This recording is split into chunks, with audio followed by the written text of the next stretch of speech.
Hello everyone, my name is Deckerlink, the Trained Unprofessional, and welcome to All of the Above Live. At least for those of you who are watching it live. For those of you who are watching it later on the YouTubes, it will not be live, but for now, literally right now, it is. I am here on episode 8 with my special guests, 4 people. I have never done an interview with 4 people at once. So this is a bit of a new experience for me. This is the dev team. Basically, almost everybody on the dev team for Regal Tails. This is a game I played here recently. The fantasy action adventure. It's hard to define this game, and it came and went so fast, but it left such an impact on me. I had to talk to these people, so I reached out and I got 4 freaking people to talk to, so this is going to be an episode unlike any other. Hello everyone that's here. We got, I'll let you introduce yourselves. I know you just list off a random bunch of names. Could you please introduce yourselves? And of course, thank you for being here. Who go first? I guess whoever's on screen right now, from right to left. Okay, right to left. I guess that's me then. Hi, I'm Jerry. So I am the artist, the programmer, and so basically I also do the UI and stuff in the game. I've been an artist for quite a bit actually, but only become a furry artist for about a year and a few months. So yeah, that's about me. Wow. Oh, also I'm Chinese and I have a terrible English. Yeah, you could have fooled me. I didn't notice anything until now. Okay. Yeah, he's humble like that. Stop it. Okay, your turn. It's your turn. Okay, hi, I'm seriously Arcel, and I'm the author slash director slash PR guy for Regal Tails. I've been an author for here and there. I'm somewhat a freelancer, but when it came to like this story, this has been something that I had in the back bonus for a long time, and I just happened to have the honors to meet a wonderful team that wanted to bring it to life. So yeah.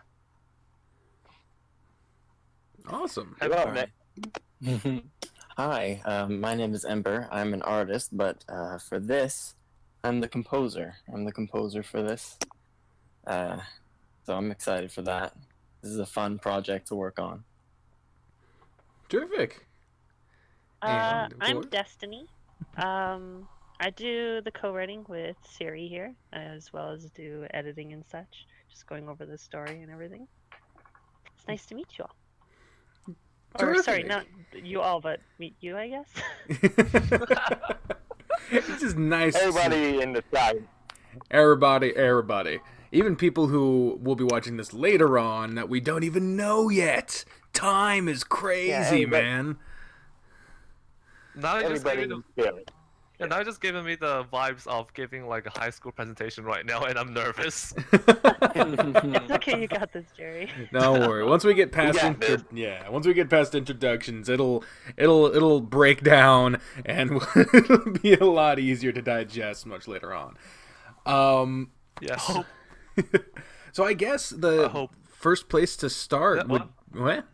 Pardon? What? Sorry, I did not say anything. Just keep going. I guess the first place to start would be, of course, the start. How did this all come to be? What started the game's development, and how did you all get together on this team? Well, I guess I'll take that, Rain. Funny enough, we pretty much all met on Amino. Are you familiar with that app? Yeah.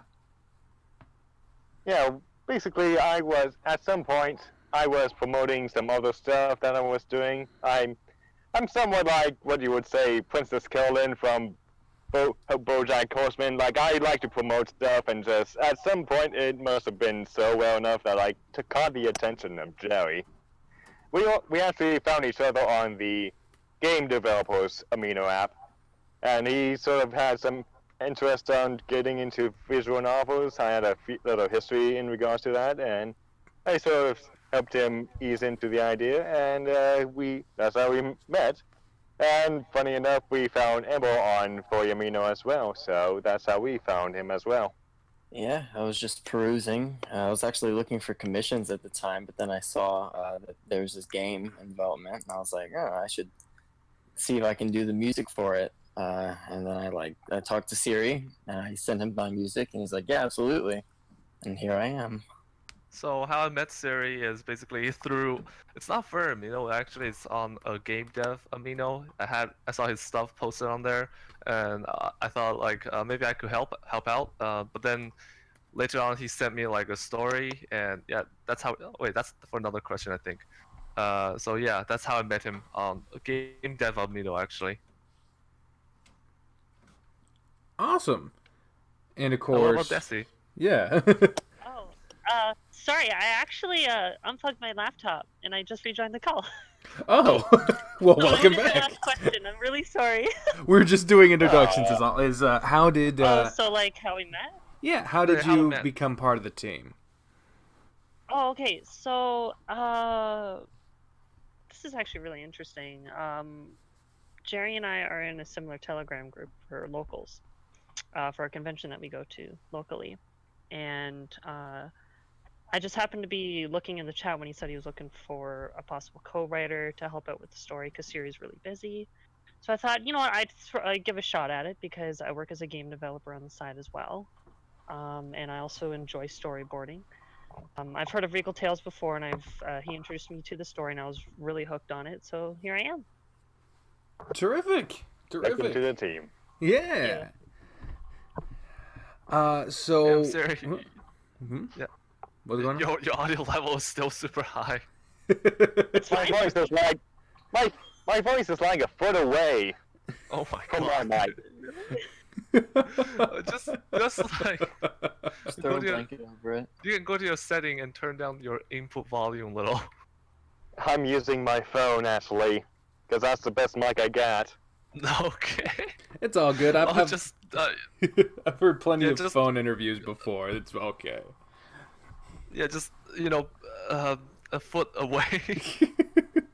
I am a foot away. Good. I guess 2 foot away then. Okay. How about now? Oh my god. Siri. You know what? Whatever. It'll work. We'll fix it in post. It's just Yeah. What do you expect me to do? yeah, just talk a bit more quiet. Okay. Yeah, that's nice. Yeah. Yeah, like that. Thank you, Siri. Oh, you know I would do anything for you. Oh my god, no, that's just creepy. Next question. What is happening? Alright, yeah, let's move on. Next question. Next question. So, what inspired the story of Regal Tails? Because that, going into the story, it really seemed just way different from any story I had ever seen in a visual novel before. And I've played a lot of them by this point, with a lot of them being sent to me and whatnot. And that's one of the many things that stuck out about Regal Tails to me, is how unique the story was compared to anything else. It's from a perspective that is very different. It's about a subject that's very different. So what inspired the story aspect specifically? Well, if we had to get down to the nitty-gritty of the actual conception of the story I made, funny enough, when it comes to the story that you know right now, it actually is a prequel story of what I've actually been wanting to try and get into. Because Oh. I actually have like a huge... So a few years ago, like back when I was in college, I used to do a lot of role-playing with a lot of friends of mine. And we just built one big world at the one night after another, and it's just... It grew to a huge accumulations to the point where it was a whole... Well, we had like... You could make a book or just a book series out of what we did, and at some point I found there was a subplot where my character, well, his mother was actually killed off, so and his sister Magina was a very powerful and one strong barbaric type of girl, and I was trying to conceive what type of mother would be the one that would have spawned these two types of characters. And at one point, I just sat down, considering all the variations of what could be built into a powerful, strong lioness that could be legendary amongst the people. And yeah, this is sort of the story you're getting right now with Naja. Cool. I didn't know it was a prequel. That's actually really interesting. So I have a lot more to look forward to, I imagine.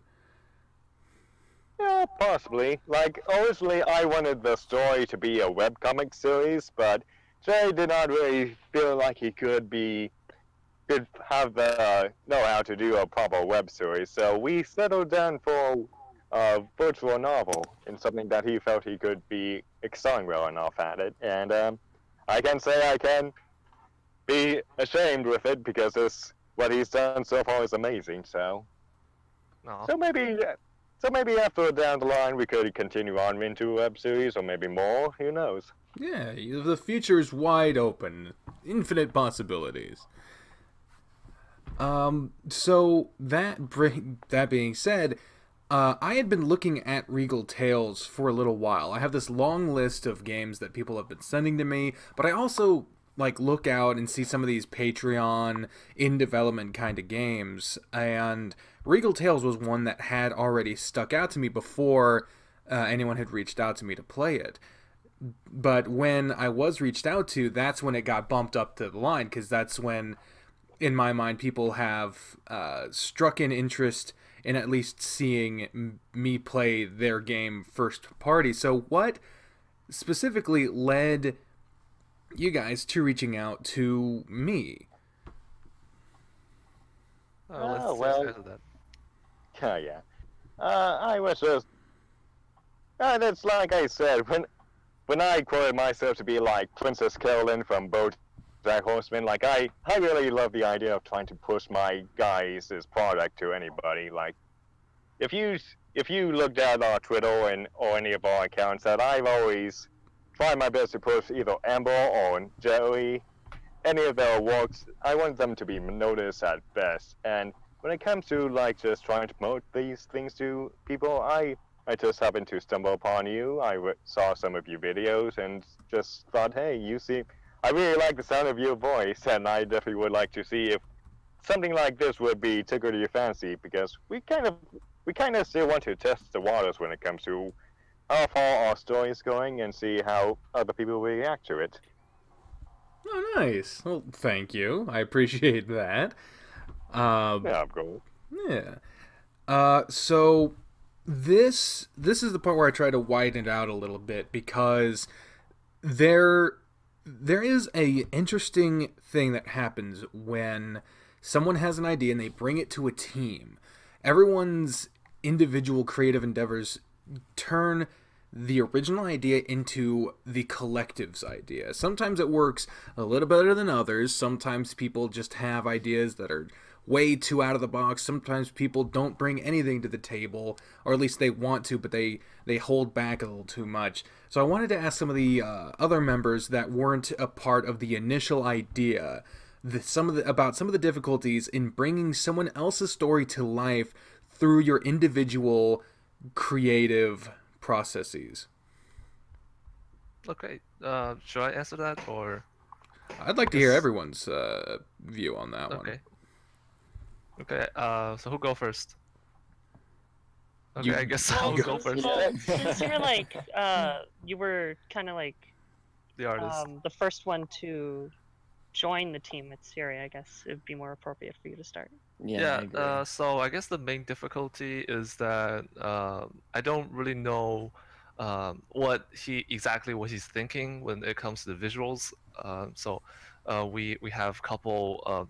He just threw me a bunch of Google images, I guess, and then just explain it a whole lot. And another difficulty we have is that I don't know too much about the world, because I did not have the full script done, so I kind of had to do a lot of guessing. Sometimes it works, sometimes it doesn't.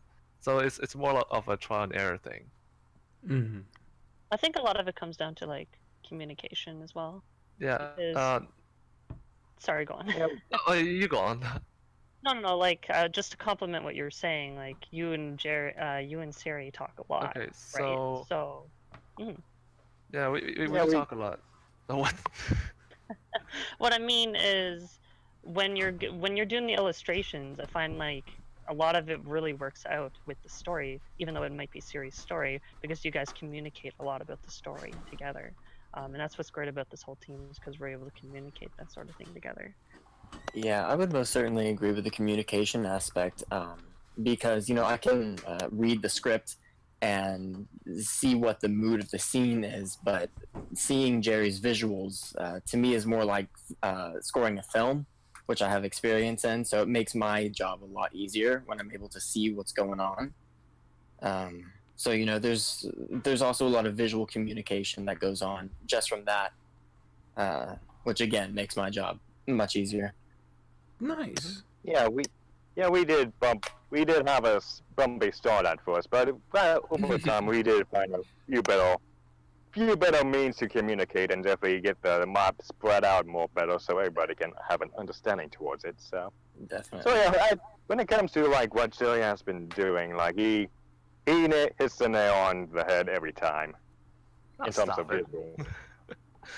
Well, that's yeah. Oh. Yeah, I don't finish, like I don't do well each time. It's just that I don't always show when I don't do well.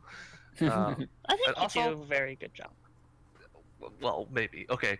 I would concur. We have a lot better communications right now compared to before. So because now I think we do a lot of voice calls, and I think voice calls is a lot better than text. You convey information a lot quickly, a lot more information, and yeah, voice call is generally a lot better. Absolutely. I think we've also found our rhythm. Like, in the very beginning, like even when I first joined, I had to, like, a lot of it was just kind of editing and everything. But when I really got into the story and everything, I started to have more ideas. Like, we have a few ideas of what we're going to do with the story. And now that we've found our rhythm, we're actually able to move forward more swiftly and more comfortably. Yeah, I mean that can only come with time, because I mean that in any group, any relationship, you have to find your groove, and that it only happens like once in a blue moon that you and someone else gets together, and like that you get together, and then when you get more and more people, it gets even harder and harder to happen. But you know, when you all have a collective goal, and I think it also helps when you have a product you can be proud of, which you guys do. You really do. It is a phenomenal demo. It makes me really want to see more of the game, and in all aspects. And we'll get into a little bit more of the specific aspects in a little bit. But I think it also helps to have something that you can say, we all work together to make this thing. And I can imagine that helps communication a little bit more when you've actually put out something and had some feedback received, I imagine. Yeah. I couldn't be. This project couldn't be done without these wonderful guys. So I'm just #blessed to have both Jerry, Ember, and Nixie here to help support the project. Absolutely.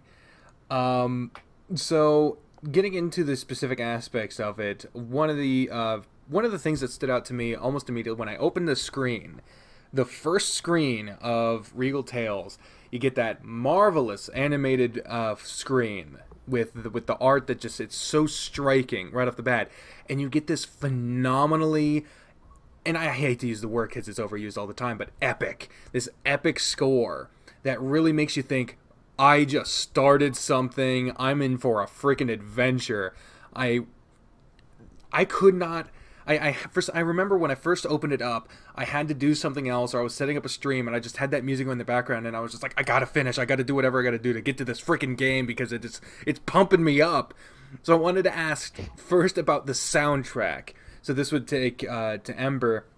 The soundtrack to Regal Tails throughout the game is very unique and tailored to the story, and yet is almost... I can imagine if you put some of the songs on there on like a mixtape, you take it to like, I don't go to the gym, but you know, some people go to the gym. It just excites you on a visceral level.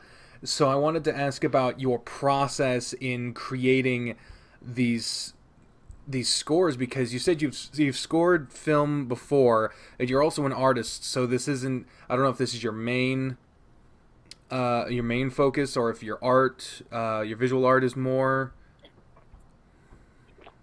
Well, you're at thirsty. the moment, yeah, at the moment, my visual art is more just because it's easier to get commissions that way. Yeah. Although I do music I compose music's what I went to school for. I compose for animations and games like this and such. Yeah. So I wanted to ask about your process and how you determine the feeling of the tracks, because I've known a lot of people who think that just because they buy a keyboard that they can be a musician, but just because you know how to hit the keys does not mean you know how to make the music. So I wanted to ask about your process in that specifically, how you come about that. Yeah, so I went to a music-based school. I was a music major there for chorus, but that's when I got into music composition. So I took AP Music Theory, and then that carried over into college, where I was taking music theory classes, as well as stuff like string methods. I had a few compositions there, got some stuff performed, and one of my best friends does film, so I have lots of practice doing stuff just for him. So there really is like a lot of musical knowledge that goes into it. But in terms of defining an emotion when it comes to music, and my process is it often gets chalked up to this thing called harmonic relation, which is the relation between two chords that are played. And so you can have a melody that in isolation sounds interesting, maybe it's memorable, you can sing it back to me, but it's the chords and the harmonies that go into it are what define the emotion that's being felt. So oftentimes my process is trying to come up with two chords that give off the feel that I need, or a series of chords in a chord progression that gives me the right emotion. Like when it comes to film, the epic chord progression, quote unquote, is often something like minor 1, major 3, major 7, and then into 6 or a 5. And that's what a lot of it is, and a lot of Hollywood film music is also this idea of harmonic relation. And I'm often inspired by games like Fez, which is a lot of harmonic relations, and Chrono Trigger, Hollow Knight, those types of games. So, yeah, it's, noodling around on the keyboard until I find, a musical idea that I think fits the mood of what I'm working on. Nice. Noodling. I recognize that that's a jazz term, isn't it? When you're just sort of playing around until eventually you find something that just sounds good with no real plan in place, isn't it? I don't know if it's a jazz term. I just know that it is a term. That's what I do for art. Yeah. Yeah, exactly. Just Noodle doodles. Noodle doodle. There you go. Have there been any... Because when you're doing commissions, you can't get too attached to any one piece, because what if the commissioner doesn't like it? But have there been any scores that you submitted for this project or any other that you just really, really liked, but for one reason or another did not make it into the project you submitted it for? Honestly, no. Because I kind of send out these sketches, and whether or not I like something, it's more if they like it, I like it, because then what I've done fits, and that's a good sign for me. So So yeah, it's I wouldn't say there's anything. I mean, maybe gosh, maybe. Yeah, honestly, there's never been like I don't send out finished pieces. I send out little sketches, and if I kind of get the thumbs up, like yeah, we like this vibe. Then I try to finish it and extend it to about 3 to 4 minutes. Okay. Cool. That's smart. So you don't put all this like effort into one thing before you send it out, just in case. That's actually really really smart idea, because I've been thinking about trying to get into like doing some drawing, for example, but I'm nowhere near good enough to call myself an artist. So I'm just practicing and practicing. So getting to hear some of the processes of those who are more experienced can help me set my expectations a little bit. So I like hearing about that. But speaking of the drawing and the visuals, I wanted to turn to Jerry, who is of course, as we mentioned, the artist of this game in particular. The art style of this game is so different from any other I've ever seen. It's this very brushstroke style, I'd almost call some of the drawings minimalistic in a sense, because there's the big drawing of the door when someone bursts through and they're all messed up, and you can see the door, but if you take a look back and you try to examine the parts of the door, there's almost not a door there. It's just the like thought of a door put there almost, and in some of the bigger drawings with more stuff going on, you can really see, and you can even see on your own picture here with your hair, it looks like actual ink brushstrokes. So I wanted to first say that very unique and stunning visuals, but how does your style specifically work? I haven't really seen that before. What is your process in getting that style, and how do you hone it to make it work in a linear narrative sense? Okay, so how I draw in digital is that I almost act like my digital tablet is simulating like a real canvas. So I do use simple brushes. Sometimes I use like a painterly brushes that have a paint canvas texture to it if I really needed it. But in 99% of the cases, I use like a rectangular brush with opacity on the pressure. And I mostly just paint on a single layer, like what the artists do on their actual paintings. Like just a single layer. And if I messed up, I don't always use Control Z. I sometimes use if I messed up really badly, but I just paint over it, and then you will get this kind of layered effects of what a real painting will give. And I don't use any layer styles, and that because those I only use layer style at a very late stage of painting when I want some like a bloom effect of fire, or if I want some depth of field. That's the only place where I use like filters or some stuff. Is like at the very end. But before that, I paint like I do for traditional arts, because I've always been quite traditional before I started all this. And the painterly style is also because that we want to save time and resource, because I don't want to spend so much time like etching out the details on a door, which will only exist for like a couple sentences. So it's not worth it. And I think it gives a cool effect anyways, so it's not like worth the extra work for just a little bit of more quality gain, because it looks good as it is. So, Yeah, that's what it is. That's actually really interesting to hear. Oh, go ahead. Yeah, Amber, we're about to say something. Oh no, I was just gonna say, interestingly enough, Jerry and I actually have similar art styles when it comes to the painterly feel. We both don't really work with lines. I did my own icon like he did. Yeah. Nice. Screw lines. Yeah, honestly, I can't do line art. It sucks. No, but Jerry has also helped me out a lot when it comes to art, so he's quite well versed. Dude, I've sent so much stuff to you. Be like, hey, look at this. What do you like? How do I make this better?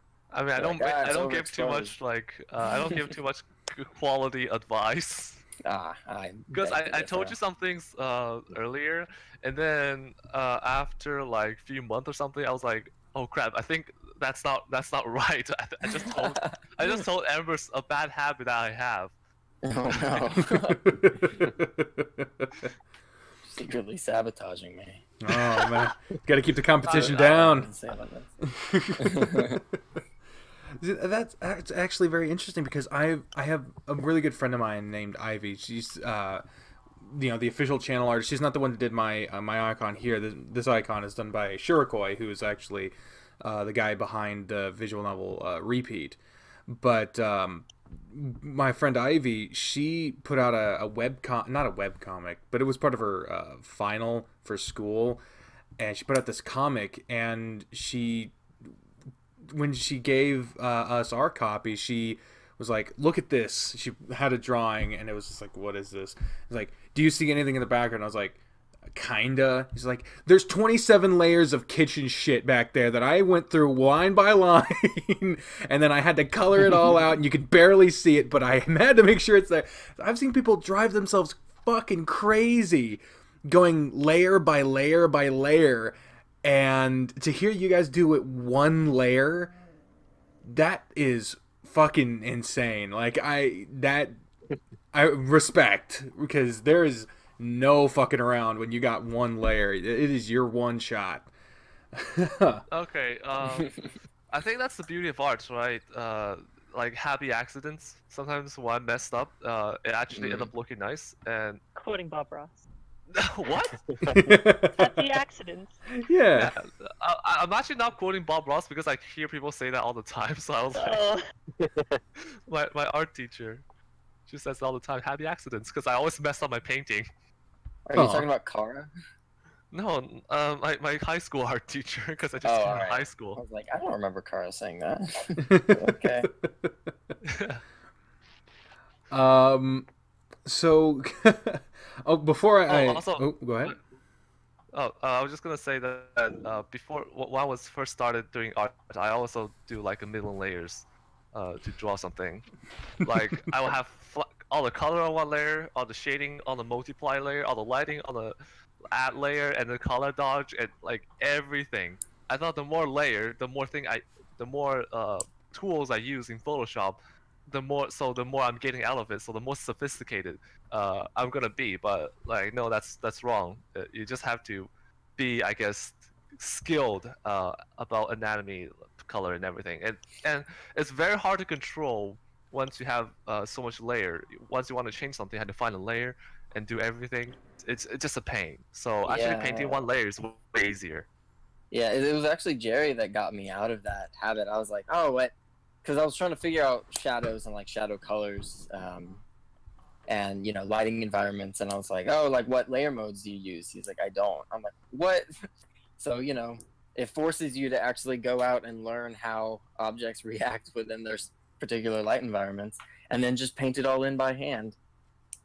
Yeah, and I've got so much shit to learn, because I was thinking like I wanted to start doing these like not story time animations, because like everyone and their uncle does that, but like small little videos, kind of just gag stuff and a very simple drawing. And then my friend, like I mentioned before, she was like, oh well, I have this other tablet you could probably buy. And then she's like, okay, well, what software are you using? He's like, oh, I didn't know there was software. And then it's just like, go down in this list, and I'm like, oh my god, it's such a rabbit hole of trying to figure out what's going on, and I haven't even started yet.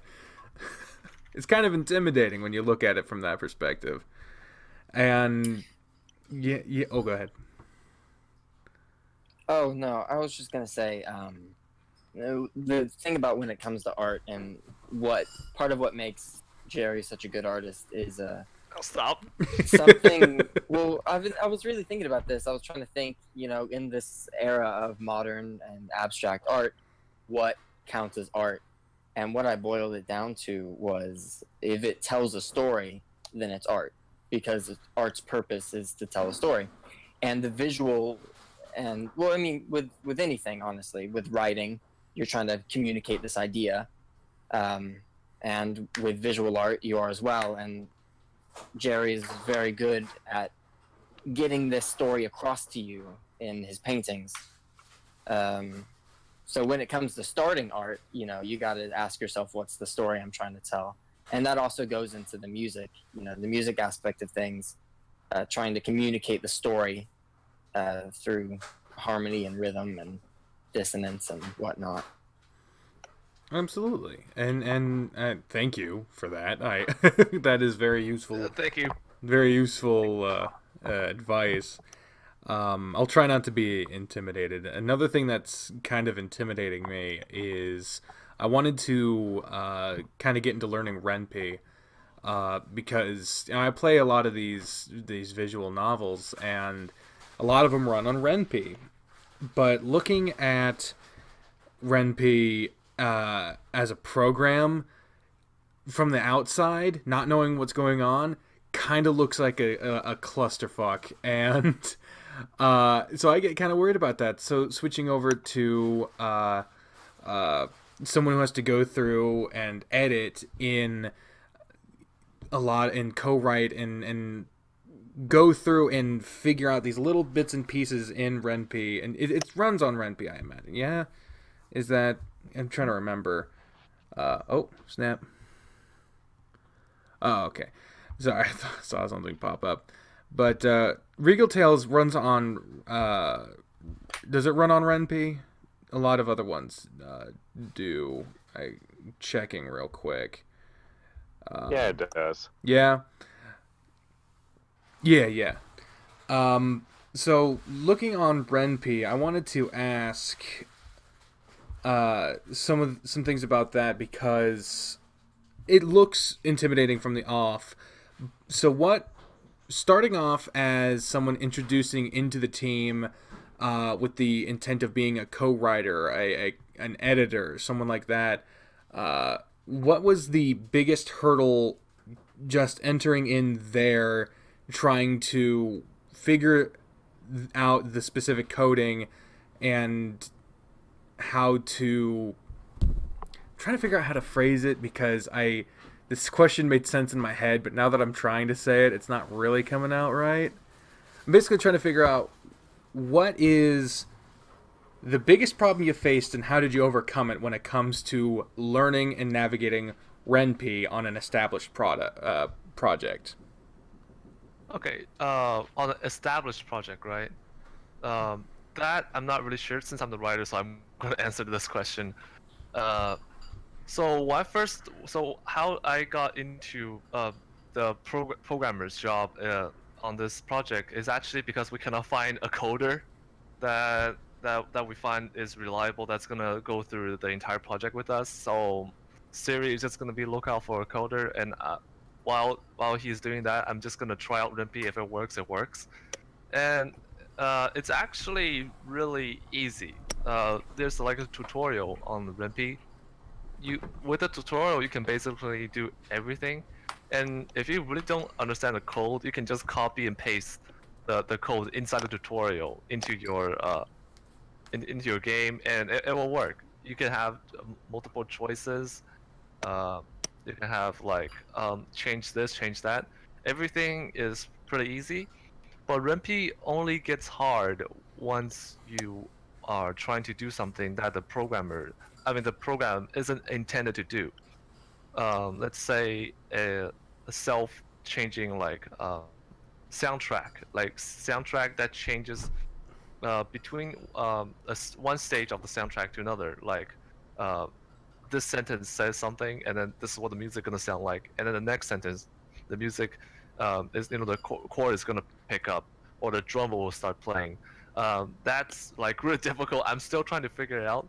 I was hoping that I could do that with Ember one day when we got the time. But yeah, Ren'Py is super easy. It's actually way easier than... I spend way less time on programming than I do for everything else in this project. You just type in, you just drop in the script. You say when to put in this picture, when to swap out that character. Once you already have everything set up, it's super easy, and there's a ton of tutorials on the internet you can learn. So yeah, that's Ren'Py. It's actually really easy, so you don't have to feel intimidated by Ren'Py. It's the easiest visual novel engine out there, actually. I'm glad to hear that. And what was it for? The name I got was Desernay. Is that? Am I saying that right? Yeah. You can call me Desernay or Destiny. I call her Desi. Desi. Desi. Destiny is my real name. Destiny. All right. I wanted to ask you, Destiny, about coming into this, and the game had the game already started by the time that you came in as a co-writer, or had it not quite been programmed at least a little bit yet? Oh, no, the game was already in, basically. I joined pretty late. Right. So, when it comes to entering an established group, not only do you have to jump in and try to find your groove in there, but when it comes to coming in and having to edit stuff... What? Yeah, you broke out. Oh, snap. Did I? Oh, it sounds fine for me. Same. Yeah, it's your problem, Siri. Okay, my bad. Never mind. I wanted to ask Keep going, Destiny. Destiny, about coming into an established project, having to circumvent previously programmed code, dialogue, stuff like that, in order to not only figure out what has been done so that you can co-write future installments, but having to correct stuff that had possibly been a mistake before. What was your biggest hurdle in that regard? That's an interesting question, actually. The hardest part of it. The thing is, I've had experience doing this already. I currently work for another project, which I'll go unnamed at the moment, because I don't want to plug that into this. Okay.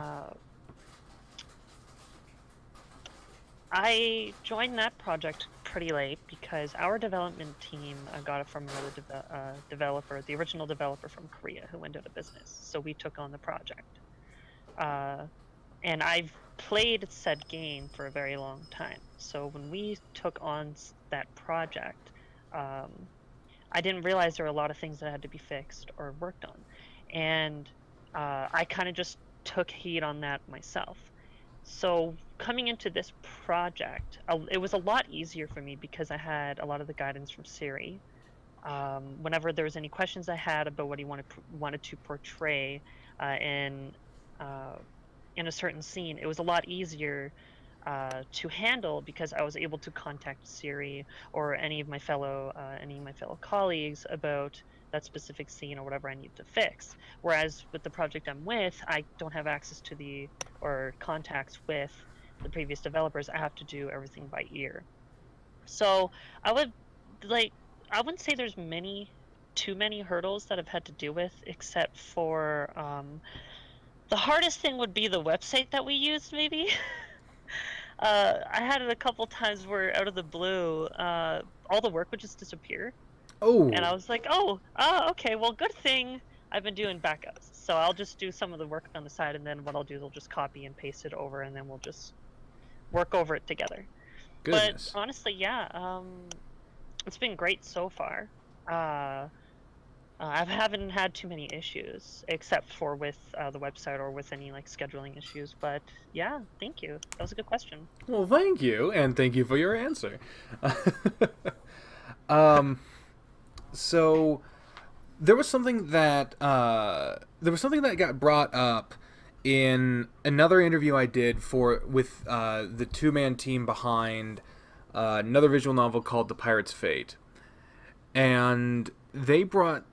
I don't know if they brought it up or if I believe I asked about it, because there was a sense that I had picked up that there were certain elements of their story that did not seem to flow with the rest of the story.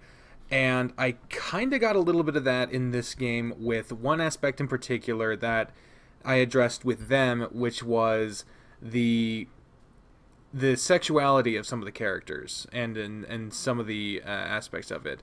Now, I'm not trying to say anything in particular. I wanted to ask about that because in that interview and in an interview with the dev team behind Panzer Hearts, both teams had expressed that the community, and not the community so much, but other devs had communicated to them a necessity to include some slight mature content. Not so much full-on sex scenes, but some sexuality in that regard. I wanted to ask if there was any pressure on you guys to include content like that, or if the aspect of the the upskirt shots, or the hazing of Jeremy now in the game by the tribe. If that was originally planned, or if that was something that was added in via pressure from the outside community, much like the other teams had expressed it happened to them. I guess I'll answer that. Should I? Yeah, sure. Yeah, go for it. Okay.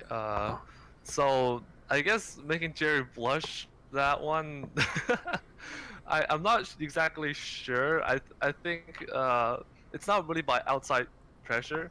It's not completely originally planned, but it's just something that we thought that would be fun, I guess. And as for the upskirt shot, I just like drawing butts. Oh my goodness. Jeez. Oh, come on, butts are nice. I agree. I agree.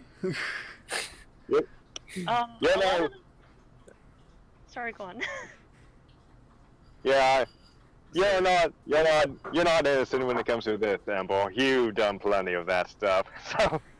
Yeah, I'm not talking about it. Yeah. Yeah, I'm gonna have to ask Amber for art advice when it comes to upskirt shot and stuff, right? Oh my goodness. You're the expert. Yeah, it is. I'm not the expert. If I may ask about your question, when you say in terms of sexuality, do you mean not safe for work sort of settings, or do you mean sexuality as well in the forms of how one identifies with their sexuality, gender, etc.? I meant more in behaviors and display actions. Okay. Yeah, because having it, and at no point am I saying that any of these aspects are bad or have no place in novels or anything like that. I think it's more than fine if your story has an aspect of sexuality or mature content, or if a character is more promiscuous or anything like that. I think that's perfectly fine as long as the artist and the team behind them wanted to do that. As soon as I heard that dev teams in the visual novel community were being pressured by other devs to include them almost arbitrarily, that's where I found my personal boundaries to be. Because whatever your story is going to be, I want it to be most reflective of the author's and artist's intent. But I know there will always be some aspects that aren't well received, or some things that are put in, post, or that weren't planned. But when it comes to outside forces pressuring inclusion of any aspect, let alone be it sexuality, Panzer Hearts in particular got this because their story was about alternate history. So it was based in reality, in a sense, but then out of nowhere, your character has a romance with one of the two characters, and then it kind of based the whole story and the advertisements around who are you gonna date, when the entire game is more based on exploring an alternate world. And it was because they were pressured to include stuff like that. So I wanted to know if any other aspects were included in the game specifically just because you were pressured to include them, or if it so far has been basically what you intended to happen, or if any changes were made, they were made because you wanted to make them. So this is interesting, actually. Like, I wouldn't say that we had if I can honestly speak for us, I wouldn't say that we had any outer influences towards the story and adding these sort of situations within the story. But in fact, I think it actually blends well with the story because you've got several different nations clashing with one another, but we've already got the implied beginning of the mother and the father and the child. So you can already like assume there's already an intimate relationship that has happened. So kind of implementing sort of intimate conflicts within the story kind of meshes really well with said story, especially when you've got several different nations or tribes just duking it out, or not so much duking, but there's so much strife happening between them. This kind of thing actually happens even within history, so it kind of meshes really well with our story, which is really awesome. In fact, we have several situations where rather than just throwing it in there for the sake of throwing it in there, it actually fits with some of the themes that we're planning on adding or have already been in the story, which is great. Absolutely, and I'm very glad to hear that because my heart went out to the teams that were being pressured to include this stuff, because if you want it, then have it. If you don't want it, then don't. If you guys are having stuff like that in there because it fits with what you were wanting to do, the motifs you were going to already implement, the tones, if it fits and that's what you guys wanted it to be, I am so happy for you guys, because man, as soon as I heard that other people were being pressured into that didn't want to do that, they were like, well, you want to sell games, don't you? Oh my god, I felt so bad. I felt so bad for them. But I'm actually glad. Go ahead. Gary, was it, if I'm remembering correctly, didn't you ask me a while back, are you okay with like sexual themes and stuff? Oh, yeah. Yeah, I remember you asking me that. Yeah, I was actually just about to say, like, I don't think there were any outside influences, because almost as soon as I was brought onto the project, it was like, no, yeah, you're going to be doing the music for sex scenes. I was like, cool. That's all. Get that heavy bass in there. Yeah, so my first interview question with Destiny is, so, do you like YIF? Oh my god. Oh my gosh. Listen, no, okay, no, it's not, am I opposed to it? And I said, no. Okay. But, that's how I answered that question. But, yeah, like, when we talked about it, it was really interesting. We said that, it's not going to be based around that. It's just going to be part of the narrative, which is great. Like, we don't have to feel uncomfortable throwing it in there. We know that it's going to fit the narrative and that we can fit it in comfortably rather than just tacking it on to a story, which, like, we're trying not to do. Yeah, and just to have a little disclaimer, just to put your mind at ease, a lot of the things that influence the story of mine, yeah, you can see, like, there has been a lot of elements that it was inspired by, like Game of Thrones or the Witcher series, all of which had sex scenes. And from what I've been trying to comprehend, I'm trying to think of good ways in terms of just applying sexuality and just making sure it's tasteful and not just thrown in like, hey, Naja is sexy as hell, you can date her by doing this, and this. But no, my concern though is just trying to make sure, is this what she would do? Is this what he would do? Is this how they would feel if they went into this situation with one another? So that's sort of what my mindset has been when it comes to just thinking ahead when it comes to, like, how are these guys gonna be just getting together in terms of just like that. So another thing is that we are not really trying to sell as much game as possible. So what our team is basically is that just a bunch of furries and one furry in denial that's trying to make a cool game together. Well, I'm really glad to hear that you guys haven't been targeted with that, because that just means ultimately that you guys are going to enjoy making your game more, which if you enjoy what you're doing more, guarantees you're going to get a better product at the end. So lovely. Can't wait to see more of the game in general. And guess moving on to the next question, I wanted to ask, what are your guys', because you literally just said you're not trying to sell the most games ever. What are your goals with Regal Tails? Like, are you just trying to make the best game that you can? Are you going to try to make a series? Do you have any plans in place other than just getting this done? What are your plans, and how do you how do you plan to accomplish them? So, like, if I can say, Siri, or to the rest, I guess portraying like a really compelling story, because this story has a lot of layers to it, and when I came into it, it just felt like so much emotion and thought was just put into every bit and piece of this story. We're a very small team at the moment, and things are very like, we're still in a lot of the beginning processes, even though we're still moving forward at a very good pace. We're trying to portray like a really compelling story. That's the best way that I can put it. Mm-hmm. I'm just here because it's really fun. I like There you drawing. go. And Enjoy it, yeah. and I don't like always having to wait for a commissioner. So here I always have work to do. And it's like summer. I don't have school. Just, I want to do as much stuff as possible.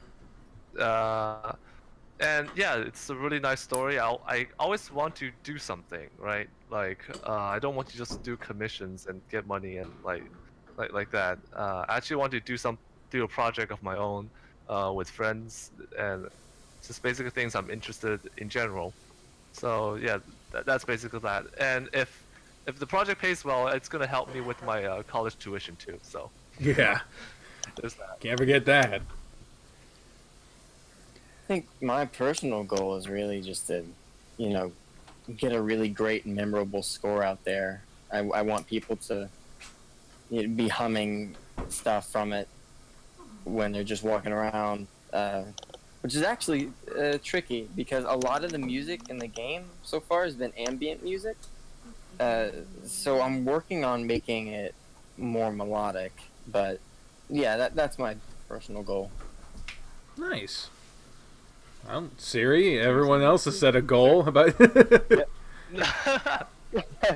Yeah, well, like I've made mention, like, this has been an old project of mine, and you can definitely say it's a passion project at best.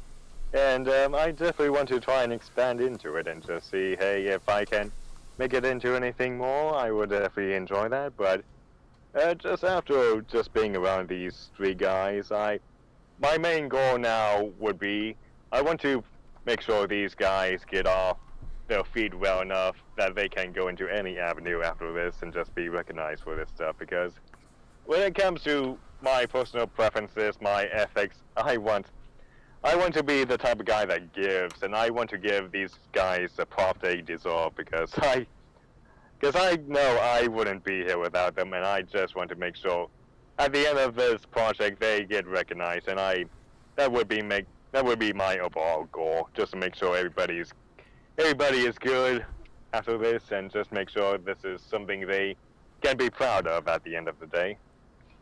Well, that's lovely. That's absolutely lovely. Hold on, guys. Yeah. Also, Oh, go ahead.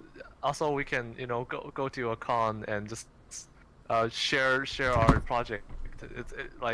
We can be very proud. We're making something that we're proud of. I think that's also another thing. We can have like a table and just like, hey, check it out, we made this.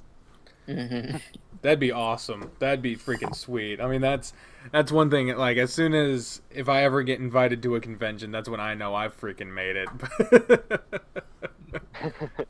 We're actually going to a con out in Toronto. What was the name of it again, Jerry?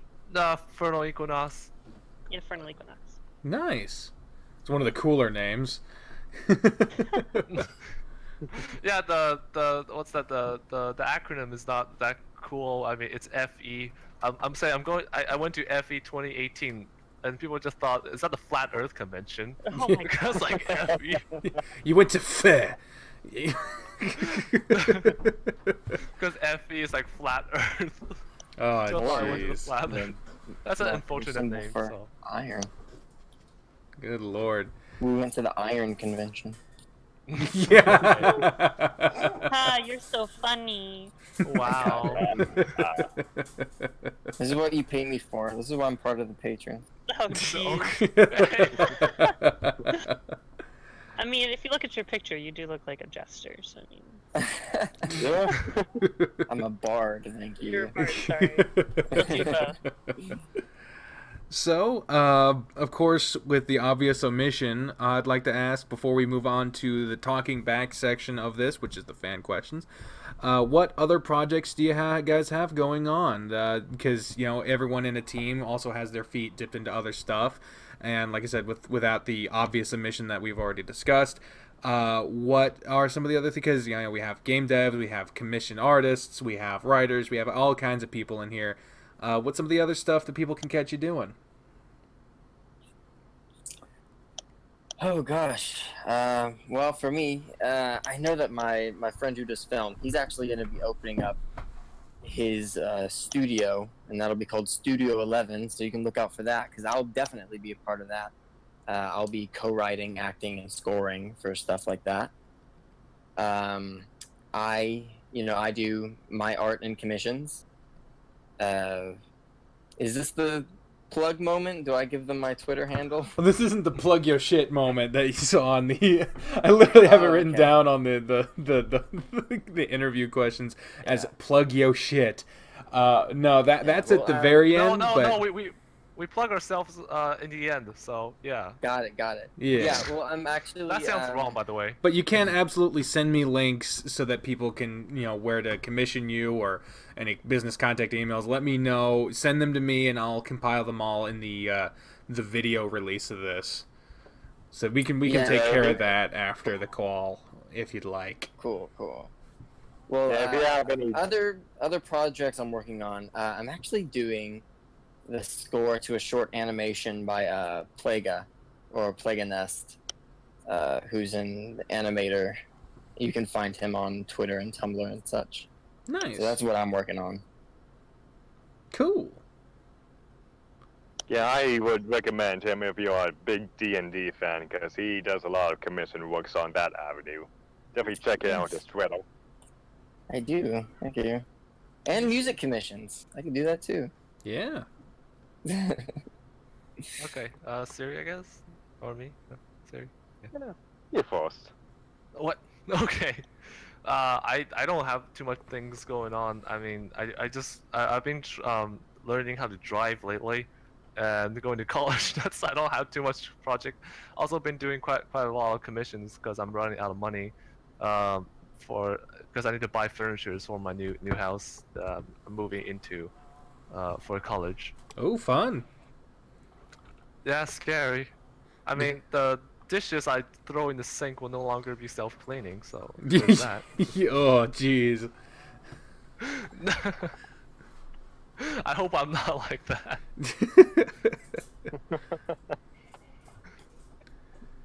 Yeah, I guess that's Gary's turn. Or, sorry, Siri's turn.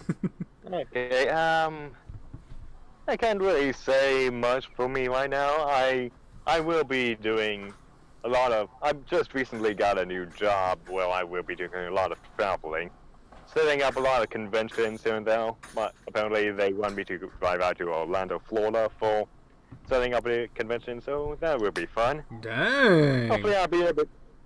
Yeah, hopefully I'll be able to ride while I'm on the road. So that will be definitely something.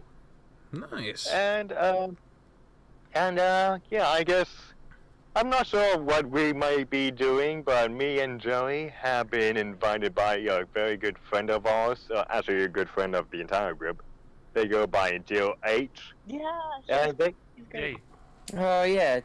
What is it, Deer Song? yeah, Yeah, she actually. I mean, he actually started up his own visual novel project group. They go by Studio Hana, Hana, and they were gonna be doing like a sci-fi for a visual novel. So Ooh. we might be doing some consulting with them, maybe. But they seem to have their own have a lot of good heads on the project. So who knows? Nice. We don't have a student name yet. Yeah, that's out of my creative mind. I can't think of a good one right now. Yeah, we will figure one out sooner or after. Maybe we can get fans to give suggestions. Yeah. I'm good. Yeah, I'm Do like a raffle. I'm thinking Throw of a bunch of names in it. Just pick one out of a hat.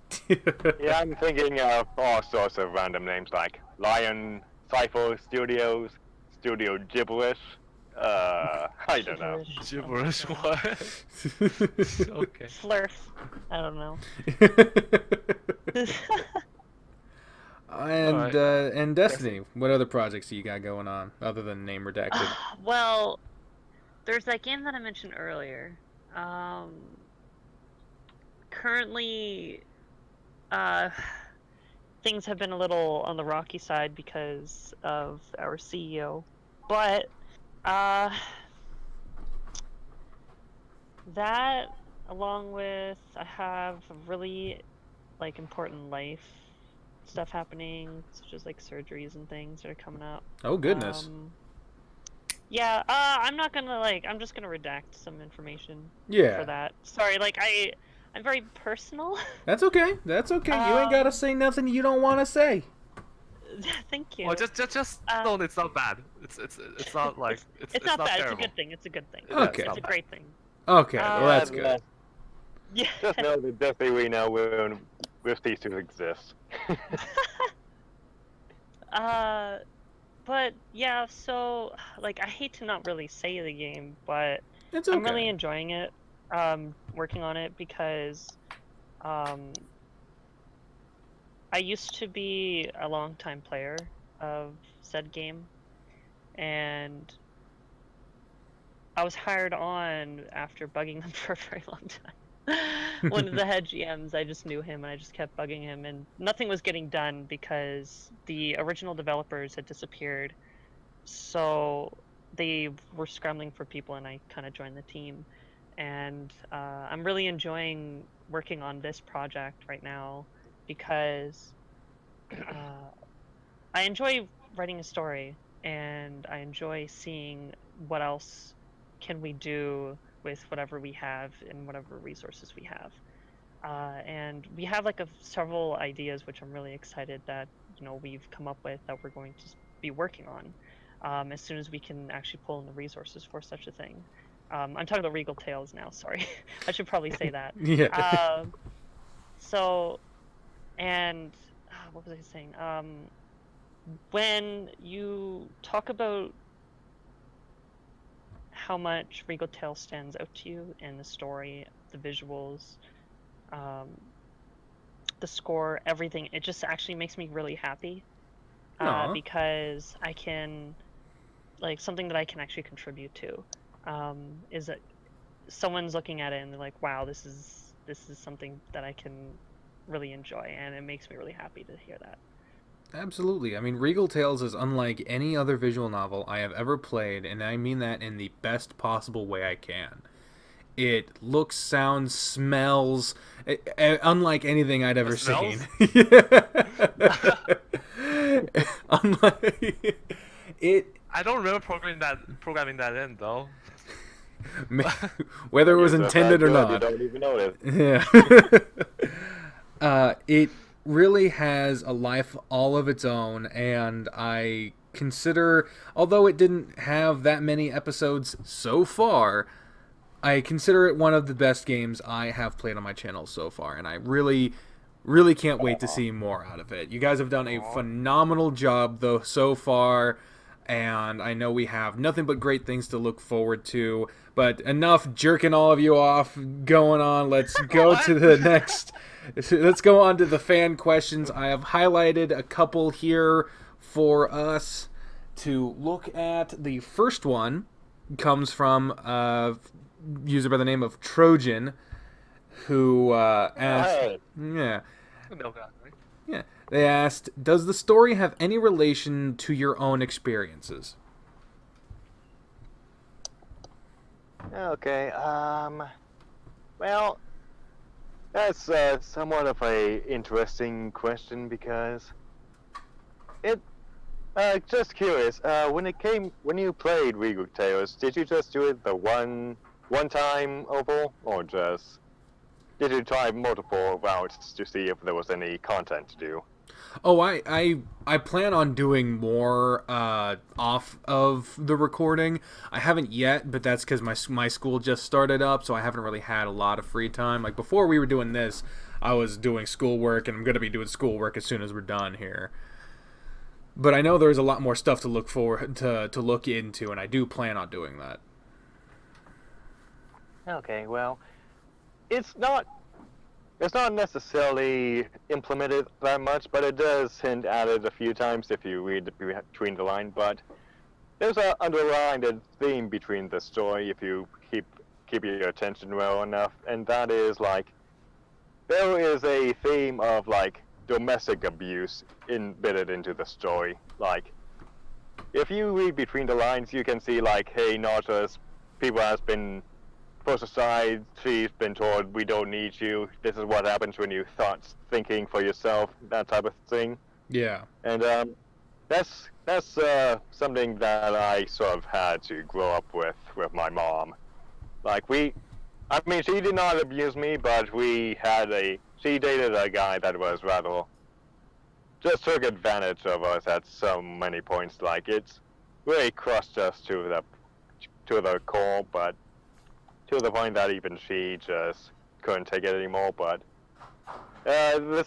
in terms of like Naja herself, she is in my eyes like the mother that I really wanted to be back, the type of mother that would fight for her people she loves and just make sure that she can be there to protect anyone, and if anybody just pisses her off, she would make sure everybody would hear over her when it comes to it. But yeah, that's sort of the correlations of what I've sort of been trying to implement into the story. Just a mother that is just wanting to, do the best for her family and just make sure everything is right as rain.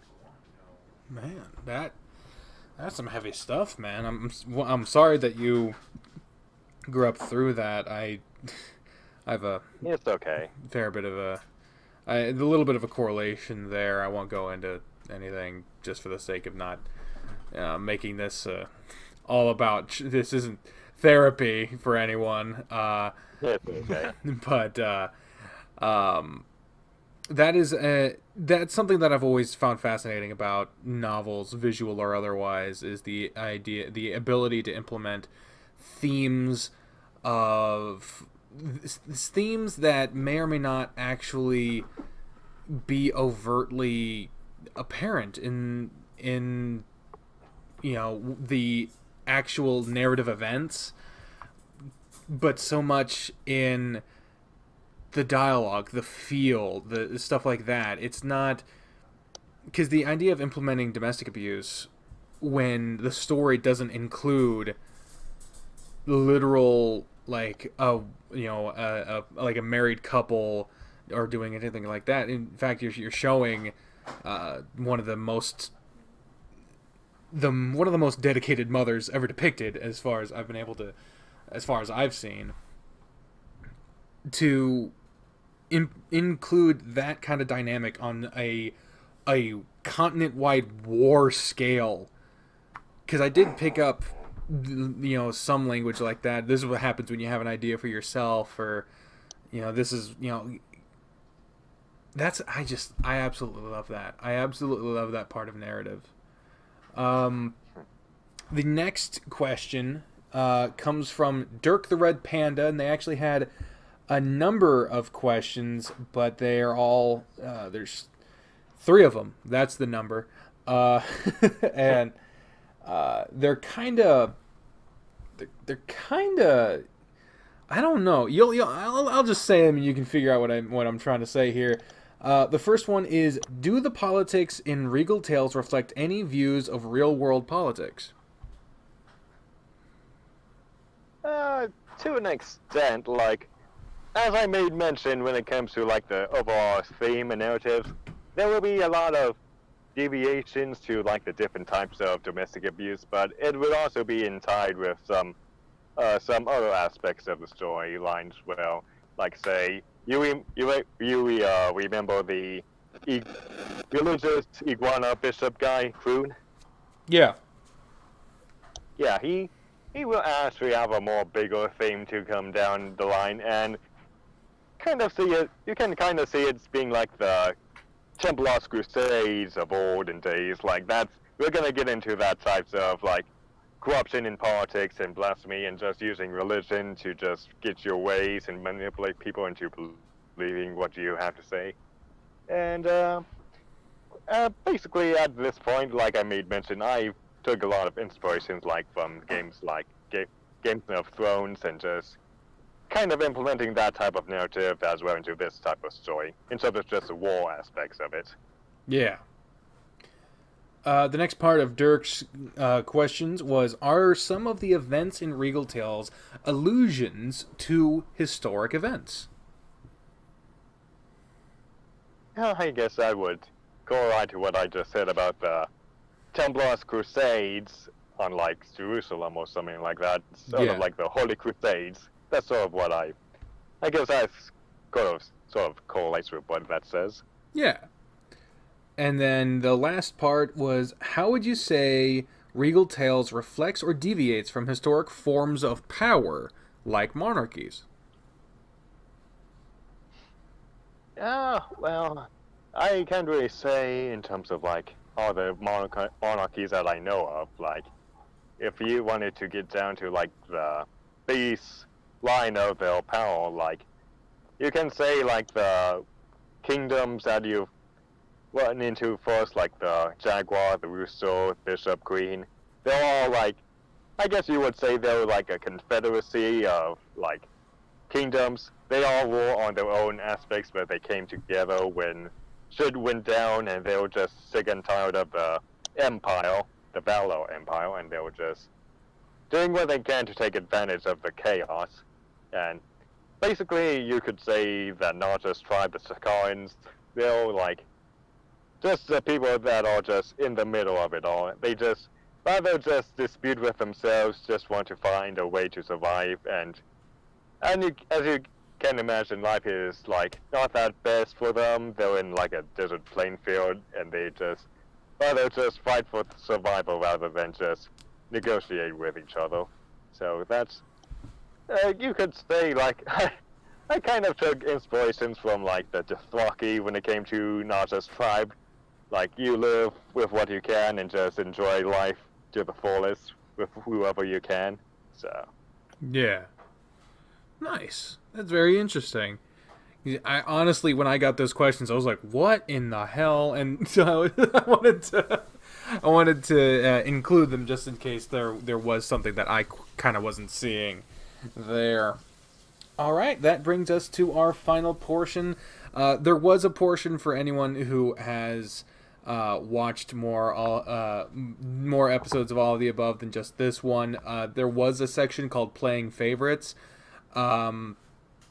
But I got rid of that one because not only would it be ridiculously longer than intended with 4 people, but I also found that was the part of the interviews that people would start to, like, stop giving a shit. So this is kind of a newer format where I just I took that one out.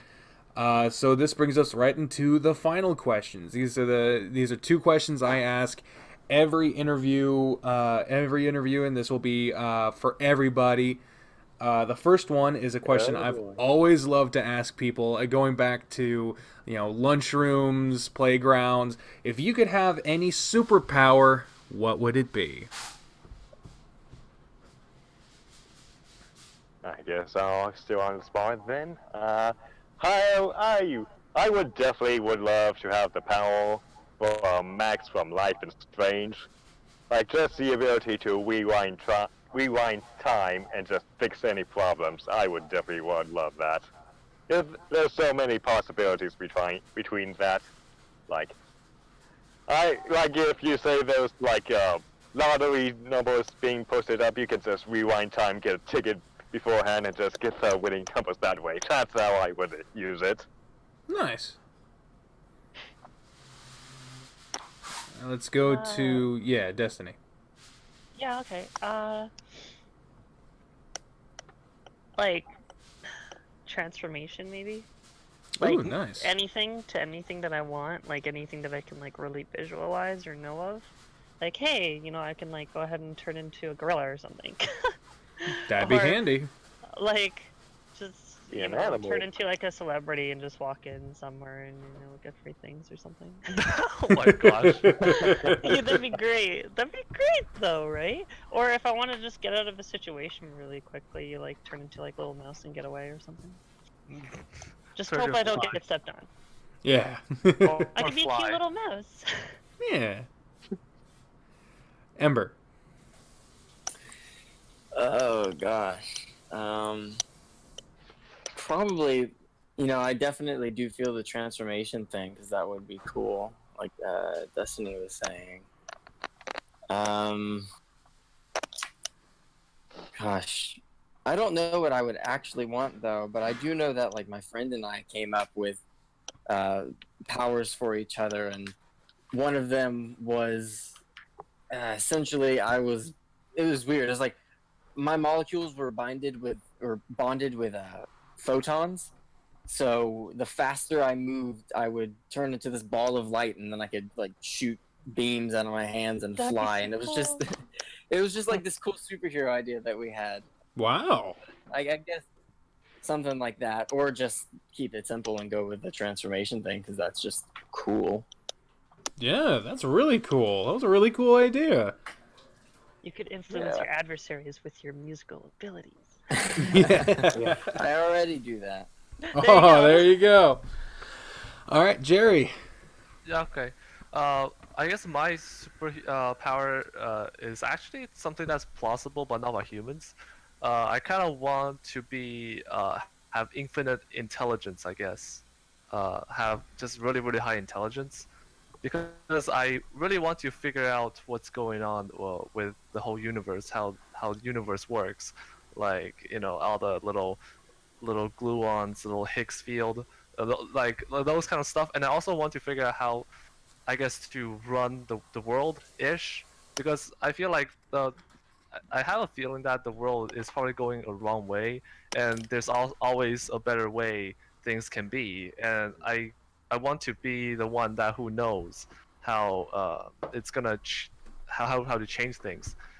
Basically, maybe I want to start a company and start figuring how to do, let's say, nuclear fusion, and just basically I guess help, because I think that will be the most helpful for humanity, is to innovate on technology. And maybe if I really have like infinite intelligence, I can maybe figure out a way to achieve interstellar travel.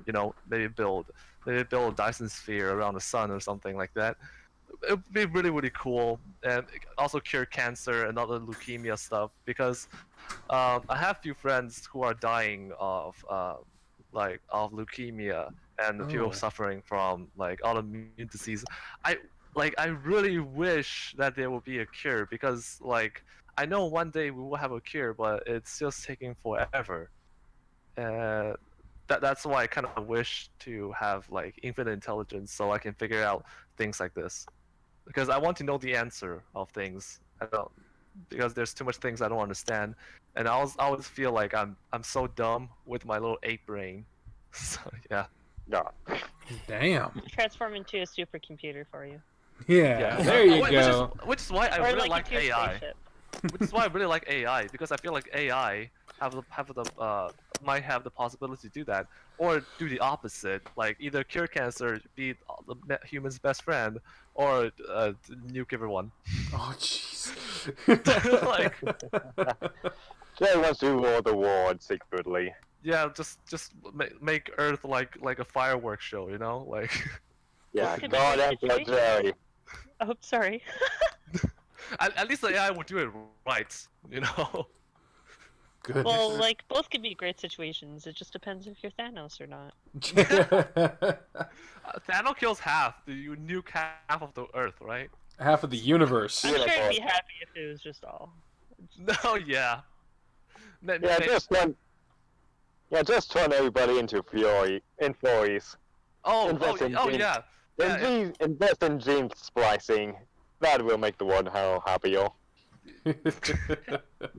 real life Just make the furries. perfect human. I think Doctor not Doctor Uncle Kage have talked about gene splicing and making a real life furry, which is cool. Goodness. Please don't. What a time to be You don't need that alive. sort of degeneracy. All right. I guess my last question would be for each of you. What would have to happen in your life for you to feel like you, quote unquote, have made it? Let's Change the world. change the world. Well, mine is actually quite small, even though what I said before is to change the humanity. Because, should I say it, Siri? Go ahead. No, I mean like you probably know what I'm gonna say. Yeah, go right ahead. Yeah.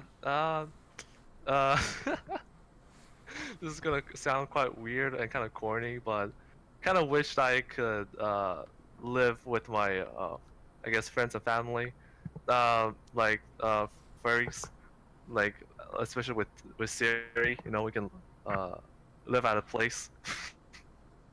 Since Siri already posted on Twitter, so it's kind of public now.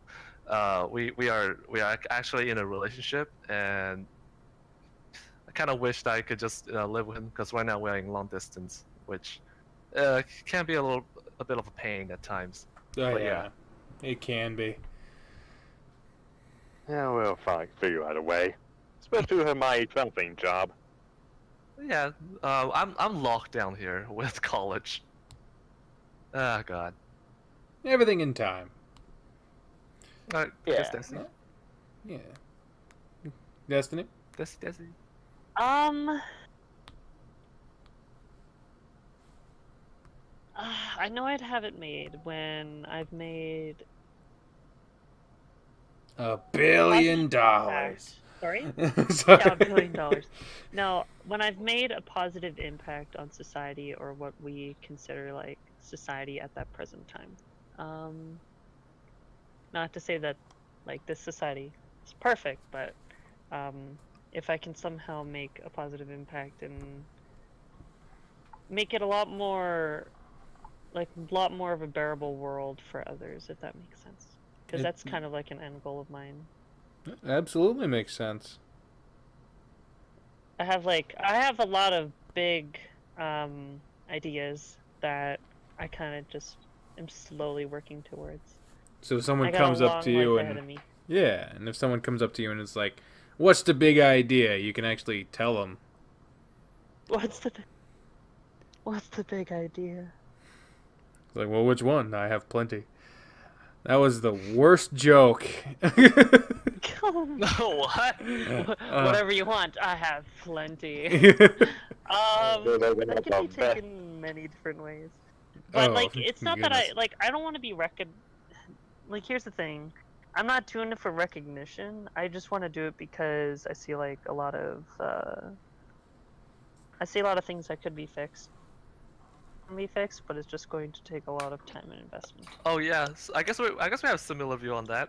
Like earlier, I said I feel like the world is kind of heading in the wrong direction. Yeah. On certain aspects. And some things, like, we're not doing enough to change some things in the world. But then the other problem I have is that, do I really know it's really going the wrong direction, or am I the one that's wrong? Like, that's the question I have myself.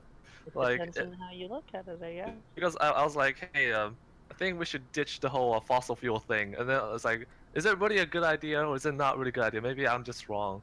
Like, I never know, because in the end, I'm just a kid in high school, so what do I know?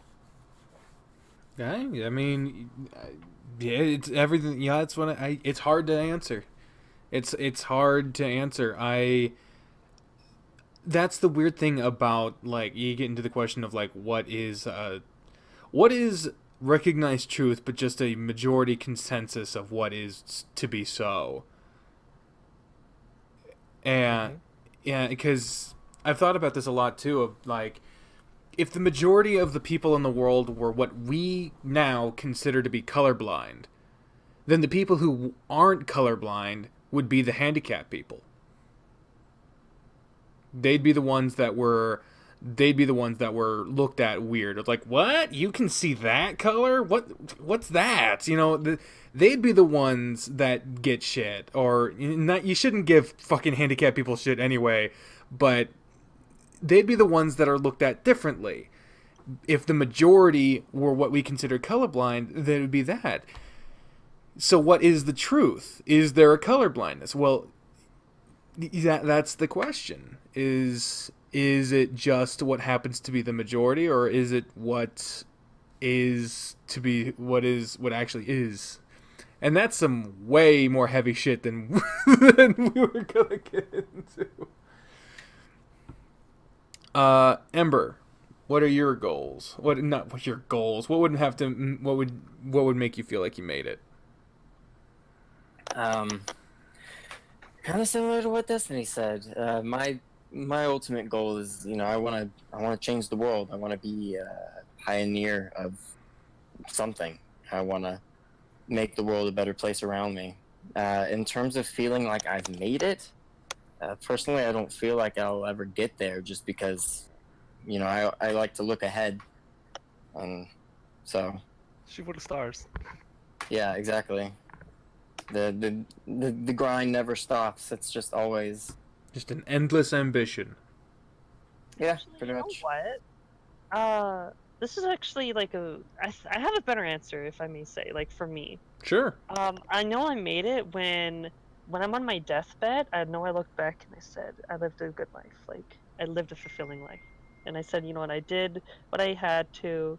There might be a couple things on the bucket list, but I enjoyed it. That's a good answer. I like that. And finally, Siri.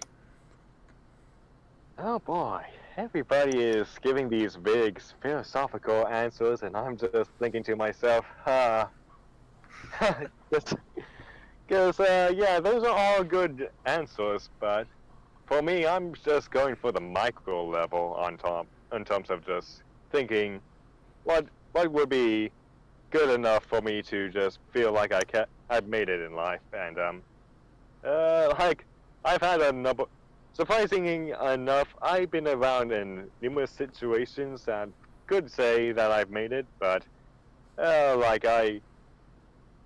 for example, just this past weekend, I interviewed the CEO of Budweiser for a video interview. Nice. And I was also an AV tech for, like, when they had the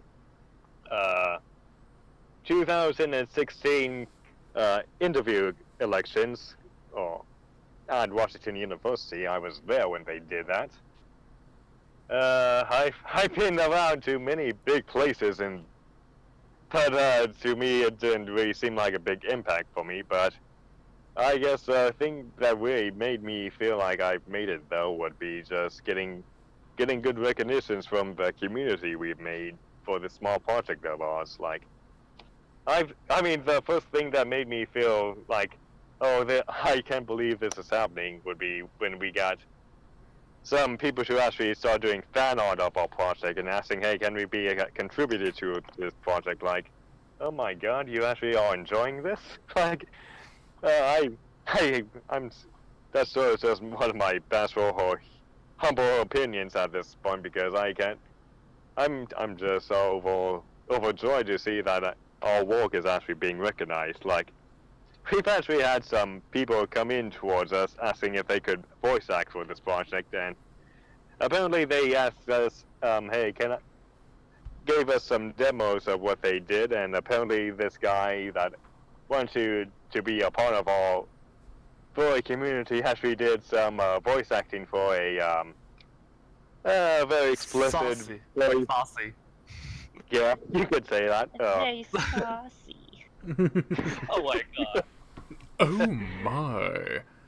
Yeah, the fact that I got to speak with quote-unquote a celebrity that's actually interested in this, you could say I'm somewhat over the moon and feel like I made it to something. Nice. Nothing word changing, but it changed my word for sure. Nice.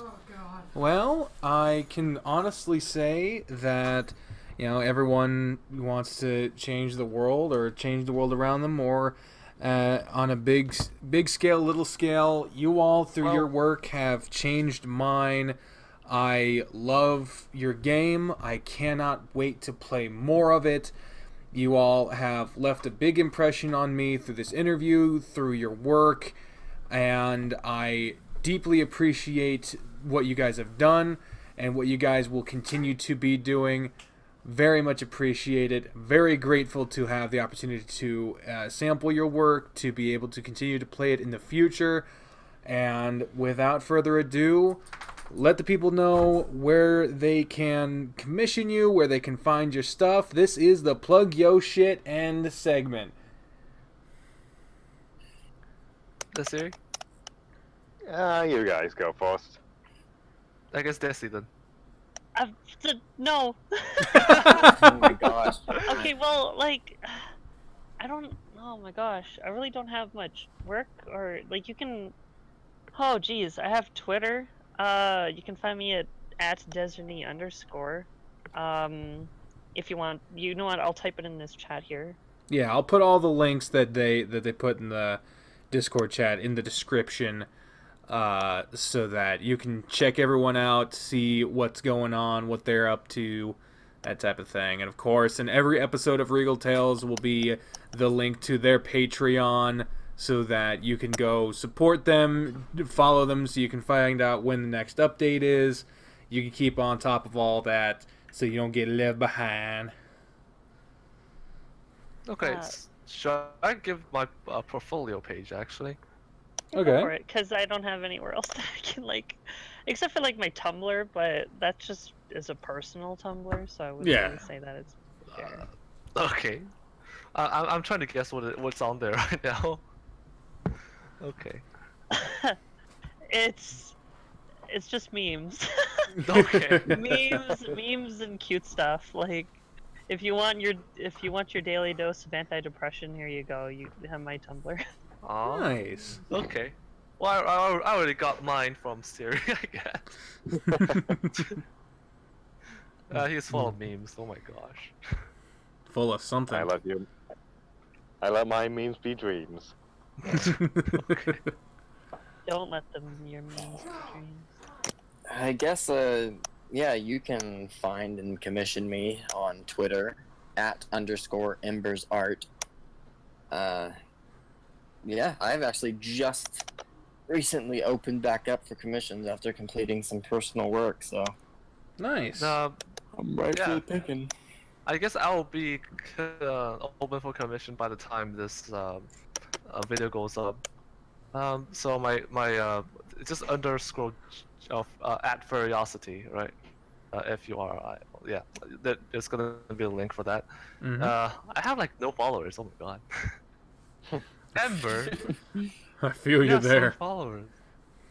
I have like 100 followers only. Oh yeah, on both my accounts. I've got an alright following. Yeah, alright, following.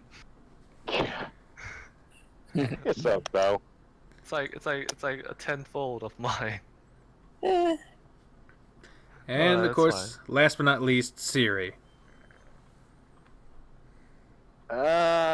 Truth be told, I really don't have that much to promote. Like I said, I don't promote so much myself, but as far as my team, like you can definitely find them through those respective links. If you want to commission them, do that. If you want to support the project, follow us on Regal Tails. Just type it into Google, you'll find us well enough. And, Oh yeah, we have to do the search. yeah. And I guess just to show some love towards all of our fans. I would definitely like to have a shout out towards all of our supporters out there that did some stuff for us. Like our very first fan art came from a guy on Twitter that went by the name of Mad Machine. He does some spectacular art pieces that are just aspect. I'll include a link on that as well. And I will also include a link towards the guy that wanted to voice act towards ourselves, because he has a very charming Australian accent, and I can tell you this, that if he would do anything in terms of just voice acting, so if you have a project of any kind, definitely look him up as well. I'll include a link towards his FA page as well in the chat. So, and just another special shout out towards all of our friends at Studio Hannah that supports us. Anybody in general, as far as like our Twitter followers or FH followers or everyone in our Discord chat that's supporting our project, I just want to say thank you and I love you all. Aww. Well, absolutely lovely. It has been a blast talking to you all. I didn't know how a 4-person interview would go, but I think it went pretty well. There was some stumbling in the beginning, but once we figured everything out, like always, it takes time, but the groove did come at last. So thank each of you for being here with me. Thank each of you for talking to me and for doing the work that you've been doing and making what you've been making. It has been a pleasure. And to everyone who's been watching out there, thank you all very much for watching, either live or later on when it is released as a standalone video.